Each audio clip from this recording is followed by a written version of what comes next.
Welcome back once again, Ghoul Gang, into the Twilight Zone. Last time I covered one of the show's scariest episodes, and this time I want to shake things up by covering one of the show's scariest episodes. The Twilight Zone has influenced countless characters, twists, themes, and even genres over the years, and Living Doll is very much a key episode for pushing the kill toy genre into the mainstream. Chucky, the Puppet Master, Robert the Doll, Annabelle, even arguably small soldiers have all got a price to pay to the queen of the dolls herself, Talky Tina. Tina is initially given as a present within a very unhealthy family trio. The recipient of Tina, Christy, is the daughter of a woman ironically named Annabelle and a stepdaughter to an absolutely detestable bastard, Eric. Eric is at first all wound up tightly at the thought of Christy being bought yet another toy for her to play with topics of conversation implying that Christy struggles to make friends and connect with people. Although Annabelle simply wants to encourage Christy however she can, Eric has none of it on the grounds that he's sick of forking out all this money. He comes across in a way where he has next to no love for Christy whatsoever and is generally a full-on prick to both her and to Annabelle. It's revealed that Eric is unable to have children with Annabelle and he'd love to have a child of his own, which kinda makes Eric a little more understandable. He has no access to what he wants through no fault of his own, simply through the faults of his biology, and he's bottled all that negativity up inside of him and lashed it out onto the world with other people he should love around him being caught in the crossfire. This naturally has a very negative impact on his family life. Now, there are indeed several methods that could be used to fix this relationship. Talk about things, to work stuff out, get a counselor to help flesh things out, buy a psychopathic murderous doll.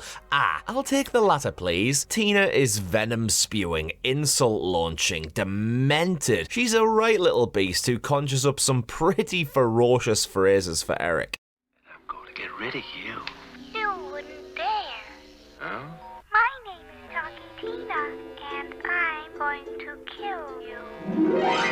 Only Eric is able to hear Tina's threats, which puts you down a forked path of, is Eric going insane and imagining things, or is the doll really saying these things? Either way, Tina is not only a living doll, but a living nightmare. She even at one point calls Eric over the phone after he puts her in a trash can in the basement. Now and again, Tina is found wound up and moving despite nobody winding her key. She moves around the home freely and constantly tries to reunite with Christy, much to the dismay of Eric. So Eric takes some serious action and plants that psycho's plastic skull into a vice and attempts to blowtorch her away. However, Tina seemingly has a force field around her that keeps flicking away the flames. She's not only sentient and can move freely, but she's indestructible too. The climax of the episode comes when Eric is tripped down the stairs, seemingly dying from the fall, and then Tina turns her cruelty towards Annabelle, her next victim. Living Doll is a true classic edition of the Twilight Zone. Everything is spot on here, with the suspense and tension being full gear, and goodness me, the score by Bernard Herrmann might very well be one of my favourites in the entire series. Eric is a large